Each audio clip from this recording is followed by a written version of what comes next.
En 2024, les forces armées aux Antilles ont procédé à la saisie de plus de 28 tonnes de produits stupéfiants dans l'ensemble de leur zone de responsabilité.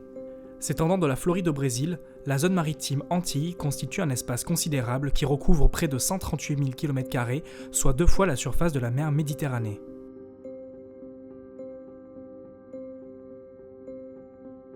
Partant de pays d'Amérique du Sud comme l'Équateur, la Bolivie, le Pérou, la Colombie ou le Venezuela, les produits stupéfiants prennent différentes routes, convoyées sur 2 principaux types de moyens nautiques. Des embarcations surmotorisées de type Go Fast qui vont remonter les Antilles en direction de Porto Rico, la République dominicaine ou la Jamaïque afin de viser l'Amérique du Nord, et des navires de type Slow Movers, bien plus lents mais disposant de capacités d'emport plus importantes, tels que des porte-conteneurs à destination de l'Europe et de l'Amérique du Nord, des navires de pêche partant du plateau des Guyanes pour faire route vers le golfe de Guinée, ou des voiliers venant chercher les vents favorables des petites Antilles pour se diriger vers l'Europe.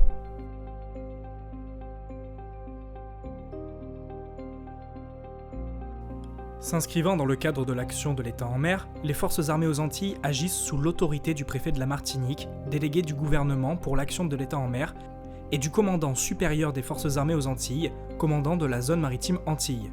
Elle s'appuie sur les moyens de la Marine nationale, qui forment leur composante aéromaritime, fortement impliquée et agissant avec efficacité dans la lutte contre les trafics illicites. On y retrouve les frégates de surveillance Germinal et Ventouse, embarquant chacune un hélicoptère, le patrouilleur anti-Guyane, la Combattante, et le bâtiment de soutien d'assistance outre-mer Dumont d'Urville. Un navire est d'alerte 7 jours sur 7, 24 heures sur 24, et en mesure d'agir sans délai pour mener une opération d'opportunité sur la base de renseignement. Les opérations spécifiques dédiées à la lutte contre le narcotrafic par Go Fast, dénommée Caraïbes Royale, sont réalisées en haute mer 3 mois par an. Les frégates de surveillance renforcées par des équipes de commando marine et d'un avion de patrouille maritime Falcon 50 sont engagées dans ces opérations.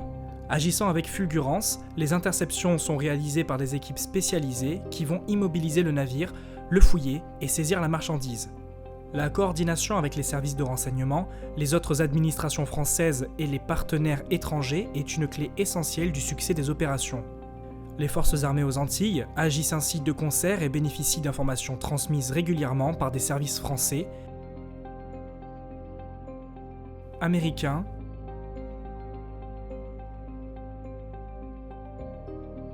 néerlandais ou internationaux.